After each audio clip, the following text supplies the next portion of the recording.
하늘이 열리기를 원합니다.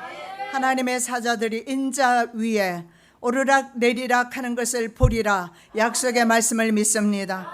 이 시간에 우리가 하늘 문이 열리는 은혜를 입기를 원합니다.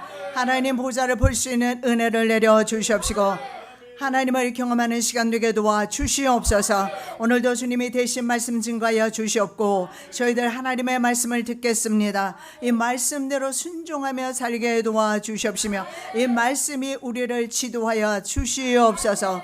거룩하신 예수 그리스도 이름으로 기도드립니다. 아멘. 사람은 자신의 갈망을 잘 알지 못합니다. 그래서 오늘 본문의 말씀은 우리 내면에 갈망하는 것이 무엇인지 알려주시는 말씀이 되겠습니다. 자, 사람이 갈망하는 것이 그렇다면 무엇입니까? 자, 세례 요한이 자신의 제자 중 두 사람과 함께 예수 그리스도가 다니시는 것을 보고 36절에 보면 하나님의 어린 양이라고 그렇게 말합니다. 그러자 요한의 두 제자가 그 말을 듣고 바로 예수님을 쫓기 시작합니다. 37절입니다. 두 제자가 그의 말을 듣고 예수를 쫓거늘. 자, 예수님 그 요한의 말을 듣습니다. 에쿠산입니다. 이 듣다라는 이 단어 자체가 바로 하나님의 은혜를 입었을 때, 하나님의 은총을 입었을 때 하나님께서 우리에게 은혜 내리는 그 시간이 있습니다. 오늘 자신의 스승을 통해서 그 말씀을 듣게 됩니다. 그것을 바로 그 즉시 받아들이게 됩니다. 그래서 바로 듣고 에쿠사는 하나님의 은혜를 받아들여서 구원으로 들어가는 것을 의미한다라는 사실입니다. 오늘 여러분은 하나님의 말씀을 저의 입술을 통해서 듣고 계십니다. 구원의 은혜 가운데 들어가고 있는 것입니다. 구원의 은혜를 받고 있는 것입니다. 들음은 수동적인 측면도 있습니다. 다른 사람이 말하고 내가 대신 듣기 때문에 수동적인 의미도 있지만, 그러나 제자들처럼 복음을 듣고 바로 쫓는 능동적인 행위를 통해서 바로 하나님의 말씀에 자발적으로 순종하는 의미가 있습니다. 즉 듣는다라는 것은 바로 순종하는 데까지 나아가는 그저 수동적인 의미가 아니라 능동적인 순종하는 데까지 나아가는 믿음을 말하는 것입니다. 쫓는다, 쫓건을 원어적 의미는 역시 마찬가지입니다. 이 쫓는다는 의미 자체가 종교적이나 도덕적으로 추종을 의미하는 단어입니다. 사람들은 대부분 종교를 가집니다. 모든 사람은 무슨 종교든지 그 종교를 가지려 합니다. 왜냐하면 우리의 심령 속에는 종교성이 있습니다. 특히 어려운 일 당했을 때, 사면 초과에 걸렸을 때, 앞이 캄캄할 때, 내 가는 길이 어두울 때, 그럴 때 사람들은 누군가를 찾게 되어 있습니다. 신을 찾게 되어 있습니다. 그것은 내면에서 그러한 욕구가, 그러한 종교적 영성이 모든 사람에게 있기 때문입니다. 어떤 종교를 찾느냐에 따라서 참이냐 가짜냐 나뉘어지겠지만 말입니다. 자, 요한의 두 제자는 스승의 메시아에 대한 증거의 말씀을 듣습니다. 그리고 바로 예수 그리스도의 제자가 됩니다. 즉각적으로. 복음은 즉각적으로 순종하는 것입니다. 내일이 아닙니다. 바로 오늘입니다. 오늘 이 말씀을 들으면서 내가 이 복음의 말씀에 순종하는 삶을 사시기 바랍니다. 예수께서 돌이켜 그 쫓는 것을 보시고 물으셨습니다. 자, 뭐라고 물으셨는지 한번 보시겠습니다. 예수께서 돌이켜 그 쫓는 것을 보시고 물어 가라사대 무엇을 구하느냐. 가로되 랍비여 어디 계시오니까 하니. 랍비는 번역하면 선생이라. 선생님 어디 계십니까? 예수께서 이렇게 말합니다. 너희들이 무엇을 구하느냐. 자, 우리 내면의 욕구가 무엇이며 내면에서 갈망하는 것이 무엇인지, 정말 내 영혼이 무엇을 원하는지, 예수 그리스도께서 무엇을 구하느냐 이렇게 질문하고 계십니다. 제테이트라는 단어를 쓰는데 이것은 무엇을 너희들이 찾아다니느냐, 구도자의 그 자세를 말합니다. 구도자는요 무엇인가 찾습니다. 좀 전에도 말씀드렸지만 우리 모든 인생은 바로 구도자의 자세로 설 수밖에 없다는 것을 말씀드렸습니다. 왜냐하면 인생의 불강력적인 일을 만났을 때는 특히 말입니다. 그때는 하나님을 잘 알지도 못하지만 기도하게끔 되어 있습니다. 종교성이 내재 안에 내재되어 있기 때문에 그렇습니다. 이것이 바로 우리가 하나님으로부터 지음을 받았고 하나님의 호흡을 가지고 있다는 증거입니다. 그래서 하나님을 찾게 되어 있지만 대부분의 사람은 하나님 아닌 여호와 하나님이 아닌 다른 하나님을 찾는 경우가 대부분입니다. 그래서 여러분은 행복자입니다. 왜냐하면 여호와 하나님을 이 시간에 찾고 있기 때문에, 바로 찾고 있기 때문에, 바로 생명의 주님을 찾고 계시기 때문에 여러분은 지금 생명의 길을 가고 있기 때문에 복받은 사람들입니다.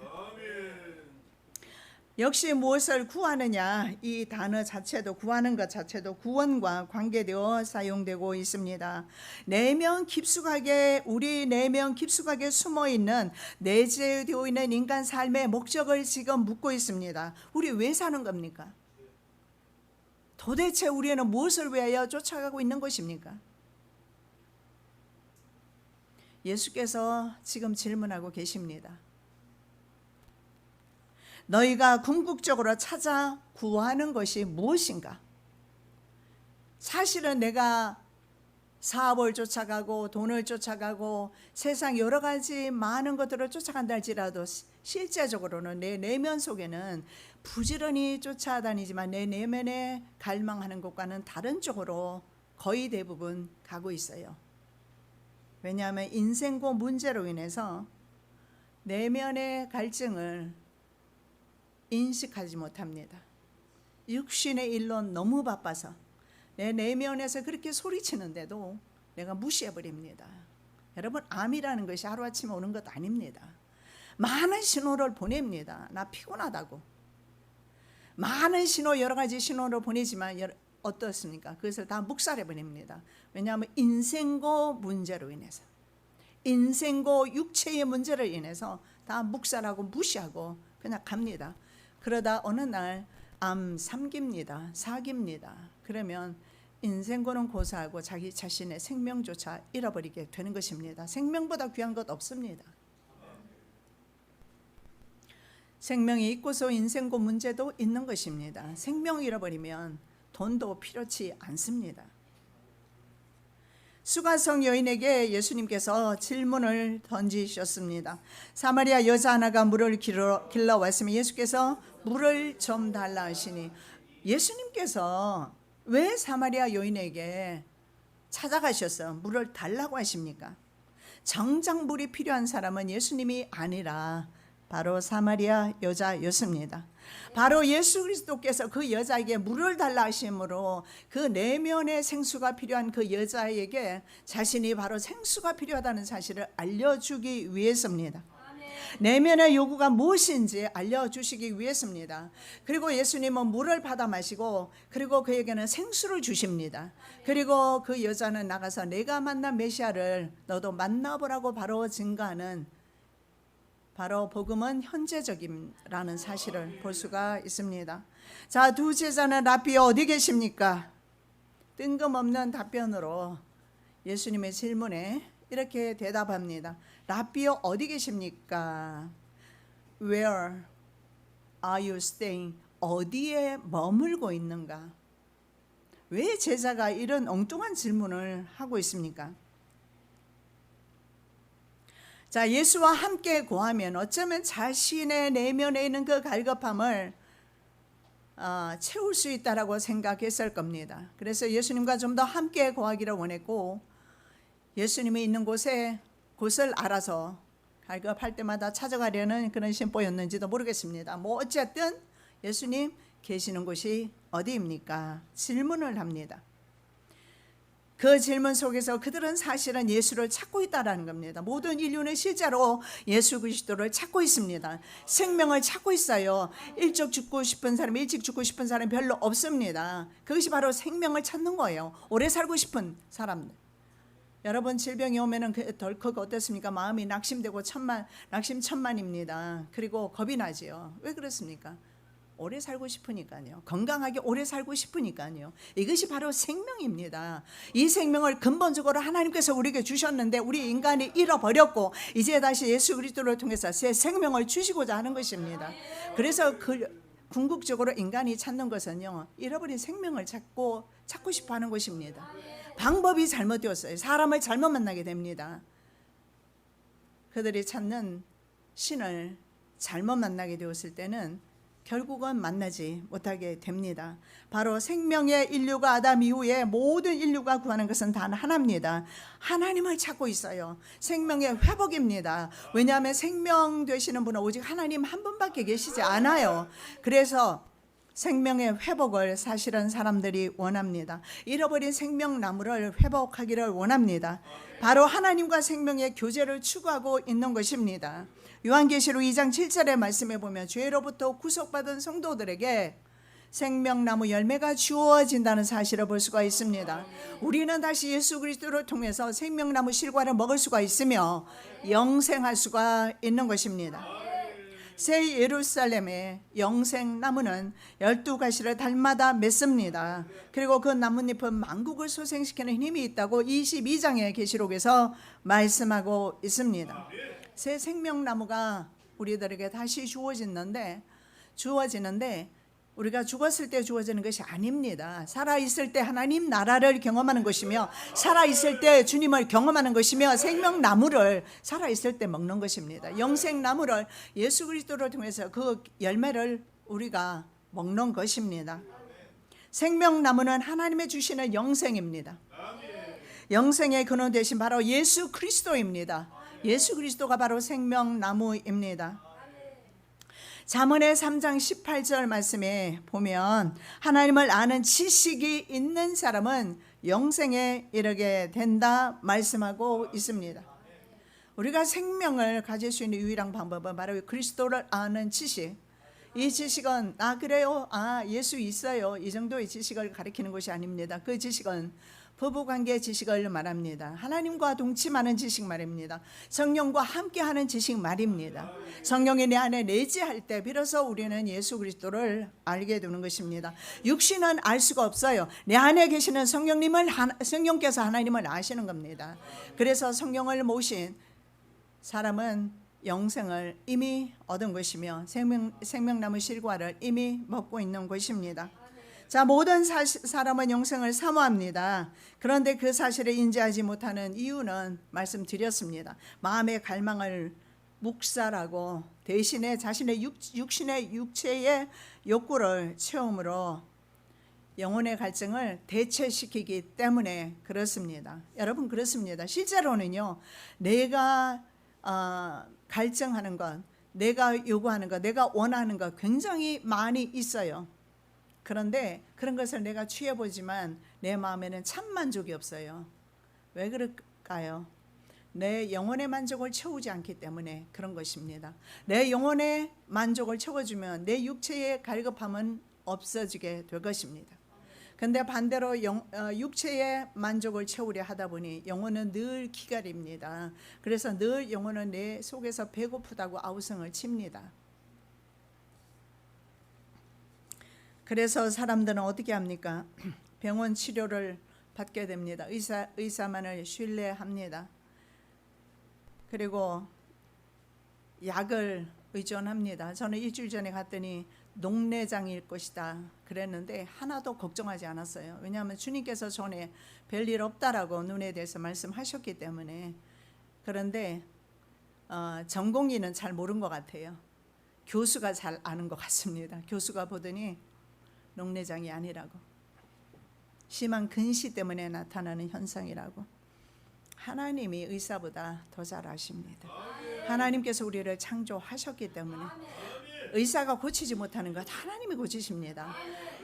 우리가 육체가 병이 들었을 때 병원에 가서 고치려 하는데 때로는 사실은 육체의 병 이전에 영혼의 병이 들었기 때문에 그렇습니다. 대부분은 그렇습니다. 영혼에 생긴 병의 문제임을 인식하지 못합니다. 사업에 문제가 있습니다. 자녀 문제가 있습니다. 취직이나 사람 관계에 문제가 있습니다. 이 모든 문제를 우리는 그 문제만 가지고 그 문제를 해결하려 하는데 잘못된 것이라는 거예요. 그래서 저는 그런 문제가 발생했을 때 영혼의 문제, 내면을 한번 들여다보시기 바랍니다. 안 보이십니까? 안 보이겠지요. 성령으로만 조명이 되니까.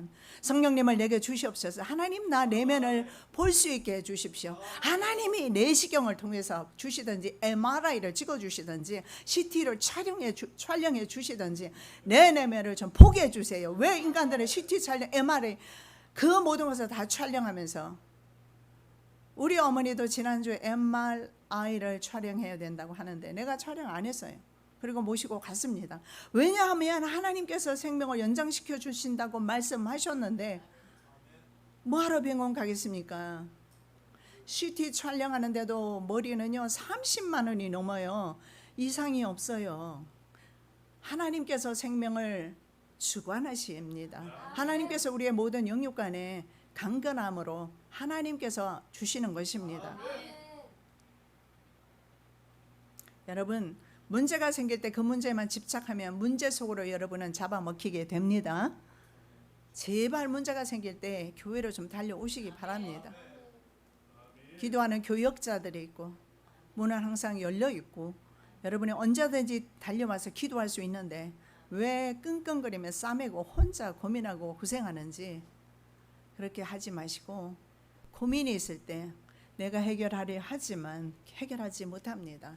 해결할 수 있었으면 여러분 작년에 해결했을 것이고 어제 해결했을 거예요. 오늘까지 끌고 오지 않아요. 그런데 해결하지 못했지 않습니까? 여러분이 뭘 해결했습니까? 여러분 스스로 해서 무엇을 했습니까? 뭐 나름대로 공부도 좀 했고 말입니다. 좀 지식도 좀 쌓았고 부도 좀 쌓았는지 모르겠지만 하나님이 주지 않으셨으면 아무것도 아닙니다. nothing이에요. 그리고 하나님께서 허락하지 않았으면 생명 자체도 없다는 사실을 기억하셔야 합니다. 너무 애쓰셔요. 너무 애쓰는 그런 모습을 발견합니다. 그래서 여러분의 영이 자꾸 지쳐가요. 왜 그렇게 사는지 모르겠습니다. 육체에 너무 전념하지 말라고 그렇게 제가 말씀을 여러분에게 늘 권고를 하는데 언제나 육체의 종로로 타고 있는 모습을 발견하면서 씁쓸할 때가 많이 있습니다. 여러분이 때때로 자신의 문제를 끌어안고 있는 모습을 볼 때마다 가슴이 아파요. 주님은 어떠실까요? 자, 예수께서 요한의 제자에게 와 보라 생명으로 초청하십니다. 동일한 말씀을 여러분들에게 제가 드립니다. 와 보라. 내게로 와 보라는 것이 아닙니다. 주께로 와 보라. 예수 안에 와 보라. 초청하고 계십니다. 저희의 음성을 통해서 예수께서 지금 여러분을 초청하고 계시는 겁니다. 자, 그들은요 예수께서 실제로 계신 데를 갑니다. 그곳에서 예수와 함께 거하게 됩니다. 예수께서 가라사대 와보라. 그러므로 저희가 가서 계신 데를 보고 그날 함께 거하니 때가 제 10시쯤 되었더라. 여러분, 그들만 복 터진 겁니까? 오늘 이 시간에도 주님이 초청하고 계시지 않습니까? 와 보라고. 예, 그렇습니다. 왔습니다. 교회에 왔습니다. 이것 가지고 부족합니다. 주님께로 와보라고, 주님께로 오라고, 예수 안에 초청하고 예수님 가까이 곁으로 오라고 초청하고 계시는 겁니다. 여러분이 만일에 예수를 영접하신다면 예수님은 여러분의 심령 가운데 들어가시게 될 것입니다. 자, 제 10시는 말입니다. 의대 시간법은 오후 4시지만요 보통 그 당시에는 로마 시간법을 사용했습니다. 율리어스력이라고 해서, 자, 로마 시간법으로 봤을 때는 그때가 바로 오전 10시입니다. 그렇다면 그들은 하루 종일 주님과 함께 했다라는 것입니다. 여러분, 우리는요 그들은 예수님이 계실 때만 함께 할 수 있었어요. 그러나 성령으로 오신 예수 그리스도를 우리는 모시고 살기 때문에 언제든지 주님과 24시간 함께 할 수가 있다는 사실입니다. 잊지 마시고 아무 때나 예수님을 초청하시기 바랍니다. 사람의 내면은 메시아를 갈구한다라고 했습니다. 그렇다면 초청하시기 바랍니다. 자, 이 본서를 기록한 바로 사도 요한이 메시아를 만난 시간입니다. 이 시간은. 그리고 예수님과 함께 집회를 하고 부흥회를 한 시간입니다. 우리 오늘 예수님과 함께 부흥회하고 있어요. 예수님과 함께 예배 드리고 있습니다.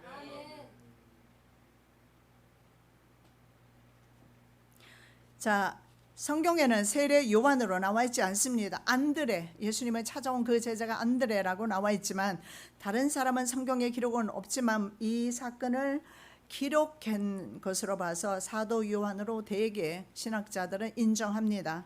40절입니다. 요한의 말을 듣고 예수를 쫓는 두 사람 중 하나는 시몬 베드로 형제 안드레라. 그리고 요한, 두 사람이 예수님과 함께 거하는 모습을 발견합니다.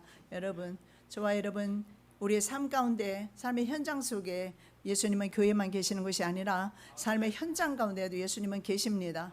언제나 그분을 모시고 삶 속에서 함께 살아가시기 바랍니다. 그러면 우리의 심령 가운데 있는 그 기갈함이 해결될 것입니다. 자, 생명 주시기 위해 한 부르심이 오늘 본문에 나와 있습니다. 자, 어떤 사람을 불렀을까요? 먼저 시몬 피터입니다. 시몬 베드로를 하나님께서 부르셨는데 안드레는 자신의 형제에게로 먼저 달려갑니다. 자, 이 기쁜 소식을 안드레가 메시아를 만났고 그리스도를 만났습니다. 지구상에서 가장 기쁜 소식입니다. 자기 형제에게 먼저 전달하기 위해서 형제 바로 시몬에게 달려갑니다. 자신이 바로 메시아 예수를 찾았음을 시인합니다. 그리고 그를 데리고 바로 예수께로 옵니다. 바로 예수가 우리의 그리스도 되심은 논쟁이나 아니면 많은 말이 필요 없다는 사실을 오늘 본문에서 보여주고 있습니다. 그냥 믿는 믿음으로 가능하다는 것입니다. 믿음으로 전했고 믿음으로 따라오는 베드로의 모습을 발견합니다. 여러분, 좀 이 복잡다단한 세상에 살지만 좀 머리 너무 쓰지 말고 좀 단순하게 예수 그리스도를 믿음으로 받으면 좋겠습니다. 예수 그리스도를 나의 구주로, 나의 생명의 주로 믿고 나아가면 좋겠어요. 우리는 우리 머리를 너무 많이 사용하는 것 같아요. 머리 터지려고 그래요. 여러분, 번아웃이라는 건 그 영어 단어에 보면 태워서 완전히 없어지는 걸 말하는데 어떤 때 여러분의 얼굴을 보게 되면 많은 사람의 얼굴을 보면은 지금 아주 터지기 직전의 얼굴들을 보게 됩니다. 그런 사람이 세상에도 수두룩하고요. 옛날에는 그래도 그렇게까지 살지 않았어요.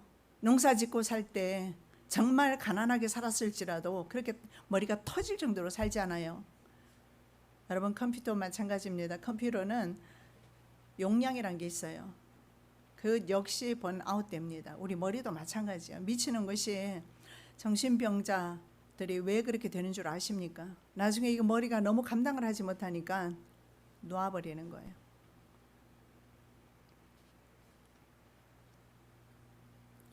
그가 먼저 자기의 형제 시몬을 찾아 말하되 우리가 메시아를 만났다 하고, 메시아는 번역하면 그리스도라, 데리고 예수께로 오니 예수께서 보시고 가라사대 내가 요한의 아들 시몬이니 장차 게바라 하리라 하시니라. 게바는 번역하면 베드로라.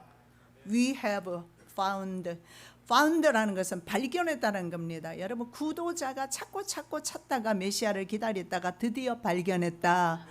여러분, 평소에 주님을 얼마나 사모하십니까? 사모한 만큼 주님은 여러분을 만나 주실 거예요. 바로 we have found the Messiah, 메시아를 만났다 이렇게 말합니다. 우리가 찾던 메시아를 발견했다. 이게 원어적 해석입니다. 여러분, 조상 대대로 기다려왔던 메시아를 어떤 사람을 발견하고 어떤 사람은 십자가에 못 박아버립니다. 재앙입니다. 그래서 메시아를 발견했던 그 기쁨을 표현하고 있습니다. 메시아는 기름 부음이란 뜻이고 다른 말로 하면 그리스도란 의미입니다. 자, 기름을 붓는다는 것은 정치적으로 종교적으로 굉장히 위엄과 권위가 있는 것입니다. 예수 그리스도 바로 메시아로 기름 부음을 받은 것입니다. 구약시대 왕과 선지자 제사장에게 기름을 부었습니다. 그러나 포로기 이후에 계속해서 국가가 회복이 되지 못하고 계속해서 다니엘서에 나오는 네 짐승이 다니엘서에 나오지 않습니까? 그 짐승들에 의해서 계속해서 바벨론, 페르시아, 그리고 헬라, 로마 등의 이런 세력들에 의해서 계속해서 억압을 받게 됩니다. 그러면서 유대인들은 계속해서 이제 후기 왕정시대에 오면서 메시아가 그리스도 했을 때는 바로 그들이 생각했던 선지자나 왕이나 이런 사람들에게 기름 부음을 받은 사람들을 의미하는 것이 아니라 바로 기름 부음 받은 자는 메시아를 의미했습니다. 기름 부음 받은 세 종류의 사람을 말하는 것이 아니라 이제는 후기 왕정 시대로 넘어오기 시작하면서 그들은 유대인들은 말입니다. 계속해서 메시아를 기다리기 시작했습니다. 그리고 기다리고 기다리던 메시아가 왔습니다. 예수께서 감정적이며 성급한 성격의 시몬을 보시고 눈여겨보다, 이렇게 원어적 의미가 있는데 눈여겨보셨습니다. 자, 예수님은 피러를 보는 순간에 그의 성격이나 됨됨이나 이런 것들을 보셨다라는 것입니다. 그리고 보자마자 이름을 바꿔버립니다. 왜 바꿨을까요? 그는 세겜 사람에게 할례를 행하게 하고 동생 디나가 강간당한 것을 급하게 복수했던 시몬, 바로 야곱의 둘째 아들입니다. 시몬처럼 이름도 시몬입니다. 동일하죠. 성격이 충동적이고 성미가 아주 급했습니다. 이렇게 급한 사람, 그리고 대제사장 사환 말구의 귀를 잘라버립니다. 예수님이 잡으러 왔다 해서 잘라버리죠. 그래서 성급한 행동이 언제나 앞섰습니다. 그래서 정서 불안하고 감정의 기복이 심했다는 사실을 볼 수가 있습니다. 그리고 심지어 이렇게 말합니다. 다른 사람은 다 주를 떠나도 다른 사람을 비하시키고 나는 주님을 따르겠습니다. 큰 소리치고 돌아서서 바로 주님을 부인해 버렸던 사람이에요. 충동적입니다. 어쩌면 베드로는 누구보다도 메시아를 기다리고 있었어요. 옛날에 왕도 있었고 기름 부음을 받았고, 그리고 제사장도 기름 부음 받았으며 선지자도 기름 부음 받았지만 그들은 불완전했습니다. 자신을 구원할 수가 없었고 자신의 이 불완전한 성격이나 성품이나 환경을 개선하여 줄 수 없었습니다. 그래서 그는 간절하게 메시아를 기다렸을지도 모르겠습니다. 예수님은 이 어쩌면 피러가 자신의 이 변덕스러운 성격을 좀 바꾸고 싶어 했다는 사실을 보시고 바로 아셨습니다. 즉시 이름 바꿔버립니다. 그래서 너는 더 이상 이제는 시몬이 아니다. 바로 시몬의 열망을 아셨던 것입니다. 그래서 너는 게바라 하라. 게바는 바로 영어로 피터입니다. 케파, 아람어로 반석이란 뜻입니다. 반석은 요동하지 않지요. 바로 반석이라는 이름으로 계명해 주십니다. 하나님 자녀된 후에 베드로의 성격을 나타내는 이름이 바로 케파입니다. 요한의 아들아, 이 언급을 통해서 너는 사람의 아들이다. 요한의 아들 시몬아, 요한의 아들 시몬아. 예, 그렇습니다. 우리는 인간이라 베드로의 약점을 다 가지고 있을 수밖에 없습니다. 바로 베드로가 하나님 자녀 되기 전에 상태를 요한의 아들로 지적하시면서 이제는 하나님과 겨루어서, 하나님의 천사와 겨루어서 이스라엘이 된 것처럼 요한의 아들 바로 시몬은 변덕스러운 사람이 아니고 흔들림 없는 반석 같은 케파가 된다는 사실을 볼 수가 있습니다. 비로소 케파 된 바로 시몬은 초대교회의 지도자로서 사명을 감당하게 됩니다. 어쩌면 예수님은요, 바로 주님을 만나기 전에 변덕스럽고 성급한 시몬의 모습 속에서 반석 베드로를 보고 계셨던 것입니다. 정말 주님을 부인했던 사람이지만 나중에는 십자가를 거꾸로 치면서까지 주님을 증거했던 그런 하나님의 종으로서의 사명을 감당합니다. 반석의 사명을 감당합니다. 여러분, 이름 바꾸고 싶으신 분 예배 끝나고 한번 보십시다. 기도하면서. 자, 그 다음에 필립입니다. 영어로 필립이고 빌립으로 번역되었죠. 자, 예수께서 갈릴리로 돌아가시면서 빌립을 만나서 함께 갈 것을 말씀합니다. 오늘 저와 여러분에게도 또한 같은 요청을 하고 계십니다. 남은 인생 동안 나와 함께 걸어가자고 말씀하고 계시는 것입니다. 자, 예수님의 사역 초기나 후기를 제외하고는 초기나 후기에는 주로 갈릴리 제외하면 유대 사역입니다. 초기나 후기에는 유대 사역을 하셨지만 그 외에는 대부분 갈릴리 사역을 집중하셨는데, 갈릴리는 이방 갈릴리로 불렸던 곳입니다. 유대인들이 경멸했던 곳입니다. 자, 빌립은 안드레, 베드로와 한 동네 베세다 사람입니다. 자, 베세다는 사냥이나 고기잡이 하는 집입니다. 이 말 속에서 고기잡이 하던 사람이 사람 낚는 어부가 되었다는 사실을 볼 수가 있습니다. 43절입니다. 이튿날 예수께서 갈릴리로 나가려 하시다가 빌립을 만나 이르시되 나를 쫓으라 하시니, 자, 이튿날 빌립과 나다니엘이 제자로 부르심을 받습니다. 자, 하나님 아들의 부르심에 바로 지금 현재의 시점에서 빌립은 즉각 순종합니다. 다른 제자와 동일해요. 여러분, 성경에 하나님의 제자, 하나님께서 부르실 때 하나님의 종들은 뜸을 들이지 않았습니다. 나 장사하고 올게요. 그러니까는 뭐라고 그래요? 죽은 자가 죽은 자를 장사하게 해라. 네가 죽은 자면 장사하러 가라고 그랬어요. 죽은 사람이, 영적으로 죽은 사람이 진짜 죽은 사람을 장사하는 겁니다. 왜 이렇게 여러분은 가정일에 세상일에 바쁜 것입니까? 죽은 자가 세상일에 바쁜 것입니다.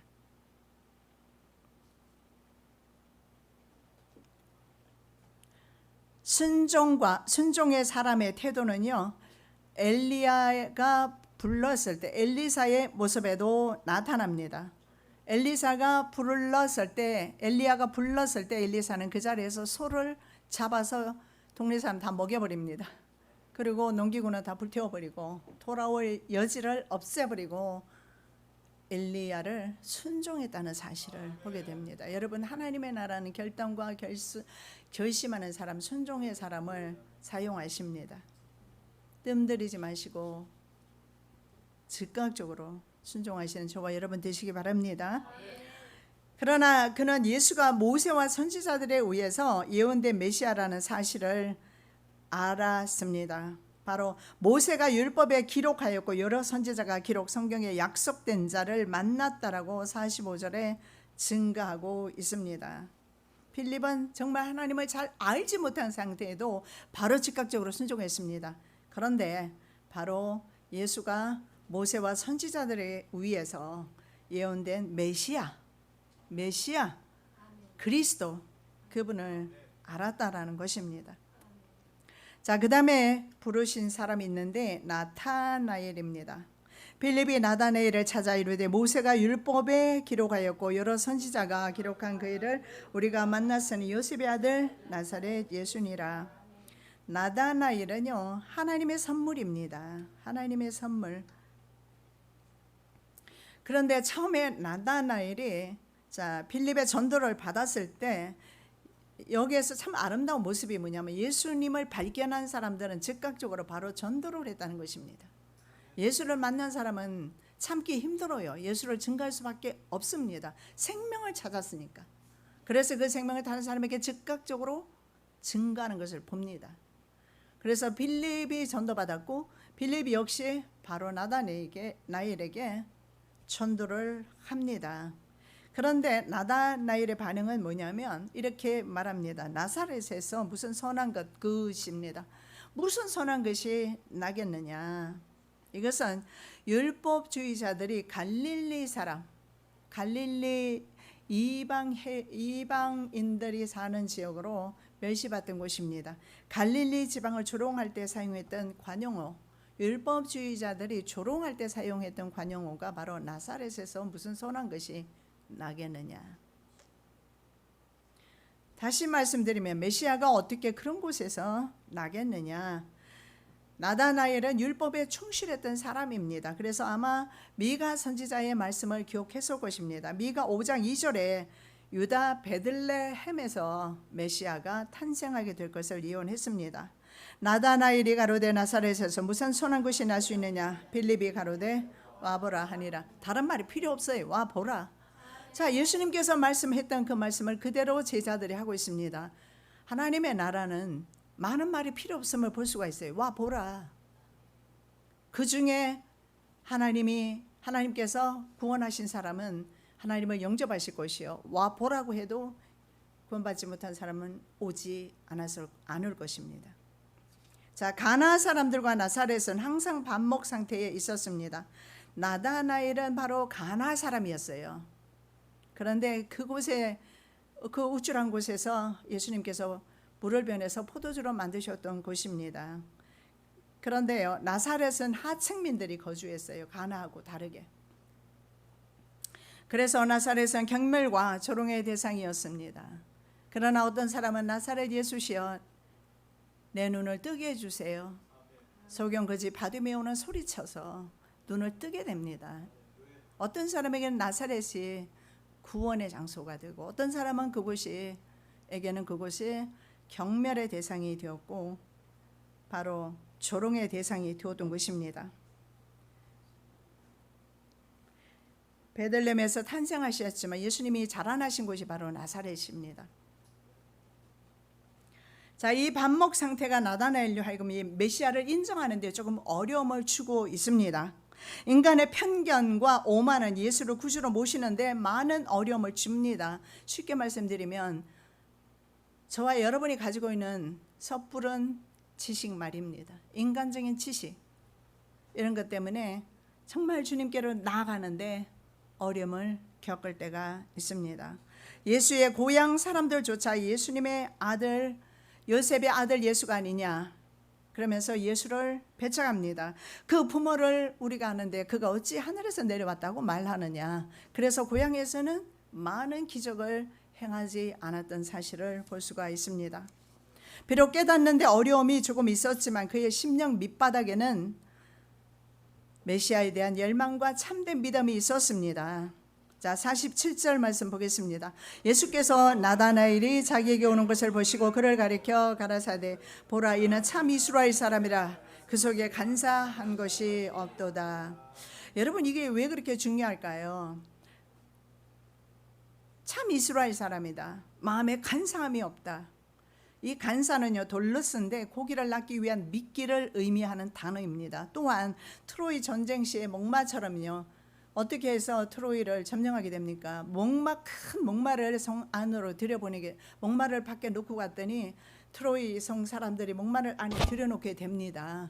그런데 그 대형 목마 안에는요, 군사들이 가득 있었어요. 밤에 그 군사들이 나와서 그 성을 점령하게 됩니다. 속임수였죠. 그것이 바로 간사입니다. 여러분, 남을 속이는 것, 정직하지 못한 것은요, 정말 주님께서 기뻐하지 않는 것입니다. 바로 속임수나 간계한 것을 말하는데 이것은 성경에 어떤 사람에게 나타났을까요? 야곱에게 나타났어요. 야곱의 간교한 성격을 나타낼 때 사용했던 단어입니다. 나그네 인생길, 험악한 인생길 살았다. 하나님의 선택이 있었고 하나님께서 족장으로 그를 부르셨지만 그 자신의 간교한 성격 때문에, 이 반석같지 못한 성격 때문에 결국은 남을 속이고 사기치는 성격 때문에 그의 인생은 험악한 인생이었어요. 그러나 아브라함이나 이삭은 험악한 인생 살았다라고 고백하지 않습니다. 다르다는 사실을 볼 수가 있어요. 이것은 바로 간교하지 않은, 그래서 참이라는 단어를 쓰는데 참이라는 것은 겉과 속이 같다. 여러분, 겉과 속이 일체가 되어야 합니다. 그래서 시편 32편 2절의 말씀에 보면 복 있는 사람이, 어떤 사람이 복 있느냐, 마음에 간사가 없는 사람이 복 있는 사람이다. 여러분, 우리 에스겔을 항상 오 에스겔 말씀을 코람데오, 하나님 앞에서의 삶에 대해서 지금 보고 있어요. 우리는 언제나 주님 앞에서 삶을 살고 있고 주님은 언제나 어쩌면 우리의 삶을 영화 필름처럼 계속 찍고 있다는 사실을 여러분 기억하시기 바랍니다. 그래서 우리의 마음의 동기나 우리 악한 그런 간사한 마음까지도 주님은 아신다 라는 사실을 여러분 기억하시기 바랍니다. 나다나엘이 가로되 어떻게 나를 아시나이까? 예수께서 대답하여 가라사대 빌립이 너를 부르기 전에 내가 무화과 나무 아래 있을 때 보았노라. 자, 여러분, 나다나엘은 무화과 나무 아래서 뭐 했을까요? 무화과 나무 따먹고 있었을까요? 무화과 나무 열매 따먹고 있는 것이 뭐가 그렇게 중요해서 예수님이 그것을 말씀할까요? 당시에는 율법 연구자들이 무화과 나무 아래에서 율법을 많이 연구했다라고 합니다. 그리고 그 아래에서 율법을 교육하거나 묵상하거나 그런 일들을 무화과나무 아래서 했다라고 하는 것입니다. 그렇다면 나다나엘은 정말 그 땅에 예수가 지금 오셨다고 그렇게 소문이 돌고 있는데 그분이 참 메시아인가, 구도자의 자세로 그분을 사모하고 기다리고 있었던 것을 주님이 아셨던 것입니다. 여러분 정말 주님을 사모하셔야 합니다. 세상이 아니고 돈이 아니고요. 돈은 아무리 묵상해도 안 와요. 돈은 아무리 여러분이 묵상하고 연구하고 찾고 찾아도 돈은 여러분에게 잘 안 와요. 돈은 우리를 언제나 속입니다. 그러나 예수 그리스도를 묵상하고 연구하고 찾고 기다리고 있으면 그분은 우리에게 오십니다. 우리는 방향을 잘못 잡고 있어요. 예수님을 묵상하시기 바랍니다. 바로 그분은요, 그 아래서 예수를 기다리고 있었고 하나님 나라를 사모함으로 있었습니다. 단지 율법주의자들이 나사렛을 경멸했던 것처럼, 경멸하는 것처럼 그 사람들의 관용어를 사용해서 말했던 것뿐이지, 그 사람은 진실로 이스라엘 사람으로서 하나님이 기뻐할 만한 성품을 가지고 있는데 간사함이 없었어요. 자, 49절에 나다나엘이 대답하되 라삐여, 당신은 하나님의 아들이시오, 당신은 이스라엘의 임금이로소이다. 이건 바로 누가 고백했습니까? 베드로가 고백했던 고백과 동일합니다. 구약 시대는 신정국가이기 때문에, 왕이 신정국가이기 때문에 그들의 왕은 바로 하나님이셨어요. 그래서 이스라엘 사람들은 자신의 왕은 하나님이라고 믿고 있었습니다. 그래서 바로 예수 그리스도를 향해서 당신은 왕이십니다. 바로 이 고백을 통해서, 그리고 하나님의 아들이십니다. 이 고백을, 바른 고백을 통해서, 이 바른 신앙 고백을 통해서 주님께 믿음을 드렸습니다. 내가 나의 왕을 내 거룩한 산 시온에 세웠다 하시리로다. 이 거룩한 나의 왕은 바로 거룩한 산에 세운 이 왕은 다윗을 의미하는 것이 아니라 바로 예수 그리스도를 의미합니다. 바로 나다나엘은 그 예수 그리스도를 자신의 왕으로 모셔 드렸습니다. 여러분, 우리 예수 그리스도를 왕으로 모시고 살아갈 때 우리는 세상에서 부족함이 없게 될 것입니다. 자, 나다나엘이 예수를 믿게 된 사건보다 더 큰 일이 있다고 예수님 말씀하시죠. 예수께서 대답하여 가라사대 내가 너를 무화과나무 아래서 보았다 함으로 믿느냐? 이보다 더 큰 일을 보리라. 자, 더 큰 일이 무엇입니까? 열려진 하늘을 보게 됩니다. 이것은 바로 야곱이 베델에서 하나님의 임재 경험과 관계에 있는 것입니다. 그리스도의 구속 사역을 의미하는 것입니다. 51절입니다. 또 가라사대 진실로 진실로 너희에게 이르노니 하늘이 열리고 하나님의 사자들이 인자 위에 오르락 내리락 하는 것을 보리라 하시니라. 이 말씀을 주고 있는 것입니다. 야곱은 형의 낯을 피해서 바단 아람으로 도망하다가 베델에서 열린 하늘과 그리고 사닥다리가 있는데 오르락 내리락 천사들이 하는 것을 보게 되지요. 꿈에 본적 사닥다리가 땅 위에 섰는데 그 꼭대기가 하늘에 닿았고, 또 본적 하나님의 사자가 그 위에서 오르락 내리락 하고. 예, 그렇습니다. 바로 야곱이 본 것은 천사들이 오르락 내리락 하는 것이며, 더 나아가서 하늘문이 열려 있는 것을 보게 됩니다. 이 시간에 하늘문이 열리는 은혜가 있으시기 바랍니다. 그래서 열려진 하늘을 본 야곱은 하나님의 전이다, The house of God, 하나님의 집이라고 표현합니다. 그리고 The gate of heaven입니다. 바로 하늘 나라의 게이트, 문이라 이렇게 표현합니다. 여러분, 열려진 하늘과 열려진 하늘에서 보여주는 사실은 지금 구원의 문은 열려 있다라는 것입니다. 열린 하늘과 땅에는 사닥다리가 있습니다. 하나님과 인간 사이에 사닥다리가 있습니다. 이 사닥다리는 바로 예수 그리스도이십니다.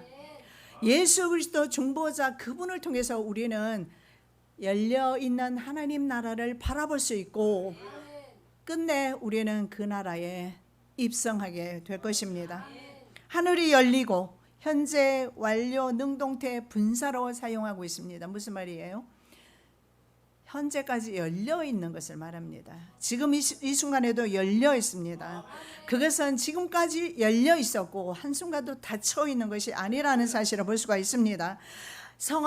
성도들이 하늘을 경험할 때마다 열렸다 닫혔다 하는 것이 아닙니다. 자기가 닫아서 그렇지. 하늘문은 열려 있어요. 자기 마음이 완악해지고 자기 마음이 상할 때는 하늘문이 닫혀 있는 것 같은 느낌 받을 뿐이에요. 하늘문은 언제나 열려 있고 주님은 두 팔을 벌리고 언제나 저와 여러분을 환영하고 계십니다. 그러나 언제나 열려 있어도 보지 못하는 사람이 있는가 하면 보는 사람이 있습니다. 말하되 보라, 하늘이 열리고 인자가 하나님 우편에 서신 것을 보노라 한데, 바로 스데반도 순교 직전에 열린 하늘문을 보게 됩니다. I see the heavens opened. 이미 열려 있는 그 하늘을 보는 것을 말씀합니다. 여러분, 우리에게도 지금 하늘문이 열려 있습니다. 자꾸 눈에 보이는 것 세상만 너무 바라보지 마시고 이제 이 말씀이 주간 중에 기억이 나시걸랑 좀 하늘 한번 올려다 보시기 바랍니다. 그리고 하나님, 나는 왜 안 보일까요? 내게도 보여주시옵소서 기도하시면서 종종 하늘을 바라보시기 바랍니다. 그러면 열린 그 하늘문을 이제 보게 될 것입니다.